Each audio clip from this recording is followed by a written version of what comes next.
जय हिंद साथियों, सभी का आज की वीडियो में स्वागत है। आज हम बात करेंगे राजस्थान की किसी भी एग्ज़ाम में इंटरव्यू की तैयारी कैसे करें। वैसे तो इंटरव्यू की तैयारी कर हम घर से भी कर सकते हैं। बहुत सारे ऐसे टॉपिक्स होते हैं जिनके बारे में बात करूंगा इस वीडियो में। और हाल ही में जो एसआई के एग्ज़ाम हुए उन कैंडिडेट के लिए भी ये वीडियो अच्छी कारगर होगी जो एसआई का इंटरव्यू देने वाले हैं फिजिकल में पास होने के बाद। तो बात करूँगा साथियों, इंटरव्यू का मतलब आपको पता है कि कई सारे लोग ऐसा समझते हैं इंटरव्यू नॉलेज का टेस्ट है, लेकिन इंटरव्यू में नॉलेज का टेस्ट बहुत ही कम होता है। क्योंकि जो आपका एग्ज़ामिनर होता है, आगे इंटरव्यू बोर्ड होता है, उनको पहले से पता होता है कि आप एग्ज़ाम पास करके यहाँ तक आए हो, कि प्री मेंस और इंटरव्यू तक पहुँचने के लिए आपको पहले ही आपके पास इतना नॉलेज है, तभी आप इंटरव्यू में पहुँचे हो। तो पार्ट नॉलेज का टेस्ट होता है लेकिन बहुत कम, यानी नॉलेज का जो पार्ट होता है पूरे इंटरव्यू में लगभग 20 से 30% के आसपास होता है। उसके अलावा मेन क्या बात होती है, मेन इंटरव्यू बोर्ड आपसे क्या चाहता है। इंटरव्यू आपका एप्टीट्यूड, आपका नज़रिया, आपकी अप्रोच किस तरह से है, आपकी पर्सनालिटी, इनका टेस्ट होता है। किस तरह से आपकी पर्सनालिटी है, बॉडी लैंग्वेज क्या है, किस प्रकार आप घबराते नहीं हैं, सिचुएशन को कैसे हैंडल कर सकते हैं, इस चीज़ का आपका इंटरव्यू होता है। आप 10 में से अगर आपको 6 क्वेश्चन ही आते हैं, 4 नहीं भी आते, तब भी आप नो कर कर बच सकते हैं बिना कोई दिक्कत के। यानी नो करने से भी आपके कोई नंबर नहीं कटते हैं। लेकिन नो करने का तरीका, यस करने का तरीका, बातचीत करने का तरीका बहुत ही मैटर करता है। इंटरव्यू में यही चीज़ होती है। बात करें इंटरव्यू में आप घर से कैसे तैयारी करके जा सकते हैं, तो फ्रेंड्स आपको पता है इंटरव्यू की तैयारी करने से पहले आपको बहुत सारी चीज़ों पर अपना ध्यान केंद्रित करना होता है, जिनमें से सबसे पहले होता है आपका परिचय। अगर अगर आपको याद नहीं है तो आप कभी आराम से बैठें और एक पेज पर अपना जीवन परिचय लिखें। कहने का मतलब, अपना जीवन परिचय का मतलब आपका संक्षिप्त परिचय। संक्षिप्त आपका नाम, आप कहाँ से बिलोंग करते हैं, जहाँ से बिलोंग करते हैं उसका क्या महत्व है वर्तमान में, ठीक है, कहाँ से आपने क्या ग्रेजुएशन की है, आपकी स्टडी कैसी है, आपका जो जो एकेडमिक बैकग्राउंड है वो किस तरह का रहा है, ये सब आप उसमें लिखिए।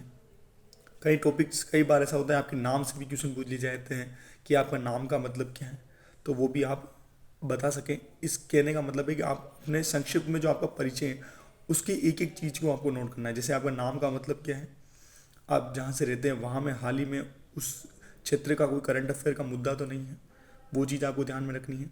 उसका क्या महत्व है, उस स्थान का क्या इतिहास में कोई योगदान रहा है, तो वो आपको याद रखना है। एकेडमिक बैकग्राउंड से आपसे क्वेश्चन पूछा सकते हैं। जैसे आपने साइंस बैकग्राउंड है या आर्ट्स बैकग्राउंड, तो वहाँ से भी क्वेश्चन पुटअप हो सकते हैं। और अगर आपने सब्जेक्ट चेंज की तो डेफिनेटली वहाँ से क्वेश्चन आते हैं कि पहले आप साइंस में थे तो आर्ट्स में क्यों आए, ऐसे भी क्वेश्चन पूछे जा सकते हैं। वो आपको स्पेशल ध्यान रखने होते हैं। करंट अफेयर की बात करें तो उसका एक अच्छा खासा वेटेज रहता है कि आप अवगत कितने हैं, कितने अपने इन्वायरमेंट से अवगत हैं। तो आप करंट जरूर पढ़ के जाए। करंट पढ़ने के अलावा भी कई बार आपकी अप्रोच का भी टेस्ट होता है।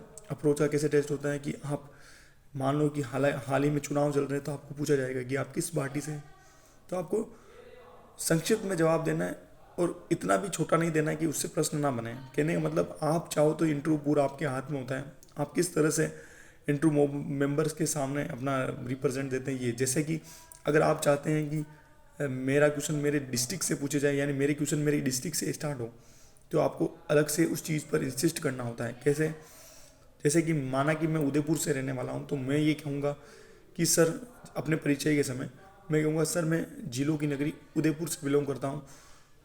ऐसे कहने से क्या हुआ, बोर्ड मेंबर्स के दिमाग में दो बार ये चीज़ आई कि आप उदयपुर से हैं, वो जिलों की नगरी है, तो वहाँ से क्वेश्चन उठने के चांस बन जाते हैं। ठीक है, तो इस तरह से, या फिर आपने कोई स्पेशल डिप्लोमा किया है हाल ही में, जैसे कोई बीए, बीएसटीसी, और उसके अलावा आप इंटरव्यू दे रहे हैं, तब वहाँ से क्वेश्चन पूछे जा सकते हैं कि आप इस जॉब में क्यों आना चाहते हैं, जो एक अच्छा क्वेश्चन होता है। तो आप इस जॉब में क्यों आना चाहते हैं, इसका आंसर जो जनरली लोग सोचते हैं समाज से, वो ना देकर आप कुछ अलग से दें। कहने का मतलब आप कह सकते हैं आपकी जो स्किल्स हैं, आपका जो पैशन है, उस उससे रिलेट कर कर आपको इंटरव्यू में, जो जिस पोस्ट के लिए आप गए हैं इंटरव्यू देने, तो आपकी स्किल्स क्या है, उस इंटरव्यू उस पोस्ट को के साथ जोड़कर आपका लक्ष्य क्या है, आपका पेशेंस क्या है, उस इंटरव्यू की जो कहने का मतलब जिस पोस्ट से आप जा रहे हैं उससे जोड़कर, यानी अपने लाइफ के अनुभव को उस पोस्ट से जोड़कर बताना है आपको। ये नहीं कि रटा रटाए जवाब देना है कि समाज सेवा, ये बहुत ओल्ड हो गया है, जिसको इंटरव्यू बोर्ड भी ये सुन सुन के उनके सामने कोई नई चीज़ नहीं आती है। फिर आप जब इंटरव्यू में जाएँ तो आपका सबसे पहले क्या नॉलेज का टेस्ट नहीं होता है, बहुत कम होता है। सबसे पहले आपका तरीका, आप किस तरह से सवाल जवाब करते हैं। अगर बोर्ड मेंबर ने कोई सवाल पूछा अगर आपको आता है तो आप कोशिश करें कि उस सवाल को आप थोड़ा विस्तार में बताएं, कहने का मतलब आप और इस तरह से बताएं कि उसी टॉपिक्स में से वापस क्वेश्चन उठें, क्योंकि 15 से 20-25 मिनट का होता है इंटरव्यू। तो अगर आप जो आपको आता है उसी को बड़ा चढ़ा के बताएंगे तो उसमें क्या होगा, वापस उसी से क्वेश्चन घूमेंगे, जिससे आपको हेल्प होगी टाइम निकालने में, इंटरव्यू निकालने में, और आपको भी सहजता होगी। इसके अलावा लाइफ में आपने कुछ काम किए हैं, जैसे कुछ स्किल्स हो आप में अलग से, टीम वर्क किया हो, तो उसके बारे में आप ज़रूर बताएं, ताकि उससे भी आपके क्वेश्चन पुटअप होंगे। जैसे आपने कोई काम किया है प्राइवेट जॉब, प्राइवेट सेक्टर में, तो उसका अनुभव कैसा रहा, टीम वर्क में आप कैसे रहे, आपका क्या स्थान था, आपने वहाँ पर क्या उपलब्धियाँ प्राप्त की, ये भी आप बता सकते हैं। इससे इंटरव्यू का जो है, इंटरव्यू बोर्ड को भी क्वेश्चन पूछने में आसानी होती है और आप भी सहजता से आंसर दे देते हो। 15-20 मिनट का जो इंटरव्यू होता है वो आपके हाथों में ही होता है। यहाँ मैं आपको ये नहीं बता सकता हूँ कि आप पूरा इस तरह से रट के जाना या एक ही आंसर फिक्स दोगे तो ऐसा हो जाएगा, नहीं। इंटरव्यू पूरा आपके हाथ में, तो आप किस तरह से जवाब दोगे वो आपके पर निर्भर करता है, ठीक है। तो कहने का मतलब है आंसर देने की स्किल्स आपको डेवलप करने की, इसके लिए आप मॉक इंटरव्यू दे सकते हैं, घर पे ही कांच के सामने बैठकर भी अपना दे सकते हैं। तो मैं क्या, लेकिन अपनी जो जनरल चीज़ें हैं, आपका डिस्ट्रिक्ट हो गया, आपका नाम हो गया, आपकी जो आपने एकेडमिक बैकग्राउंड हो गया, आपने प्राइवेट सेक्टर में कुछ किया है तो वो हो गया, करंट अफेयर हो गया, ये चीज़ें आपकी कम से कम गलत हो तो अच्छी हो, क्योंकि ये चीज़ें बेसिक चीज़ें। इसके अलावा एक क्वेश्चन और पूछा जाता है, वो होता है आपकी कमी और वीकनेस। तो आपको कमी और वीकनेस ऐसी भी नहीं बतानी है जिससे आप खुद उलझ जाओ, और ऐसी भी नहीं बतानी जिस कोई झूठी तो बिल्कुल नहीं बतानी, यानी फेक चीज़ तो आपको बिल्कुल नहीं बतानी, जो है वो सच्ची बतानी। लेकिन उसका भी एक तरीका होता है, जैसे आप अपनी मतलब का अच्छाई बताना चाहो, आप अपनी अच्छाई बताना, बोर्ड में पूछे कि आपकी क्या अच्छाई है आप में, तो आप ये कह सकते हो कि सर मैं किसी भी काम को जब करता हूँ तो बहुत उसमें डीपली उसमें घुस जाता हूँ और उस काम को बहुत अच्छे से करता हूँ, बहुत ज़्यादा मतलब बहुत ही ज़्यादा अंदर घुस जाता हूँ उस काम को करने के लिए। तो ये मेरी सर एक अच्छाई है, इस तरह से भी आप कह सकते हो। जैसे कि आपके डिपार्टमेंट, जो भी आपका डिपार्टमेंट उसके प्रति आपका एक पॉजिटिव क्रिएट हो, ठीक है। तो इस तरह से आपको जवाब देने हैं फ्रेंड्स। आशा करता हूँ आपको चीज़ें समझ में आई होगी। अगर आपको वीडियो अच्छी लगी हो तो सब्सक्राइब करें, शेयर करें, और कोई भी आपका सवाल हो तो कमेंट में ज़रूर लिखें, मैं कोशिश करूँगा उनके जवाब आंसर देने की, ठीक है फ्रेंड।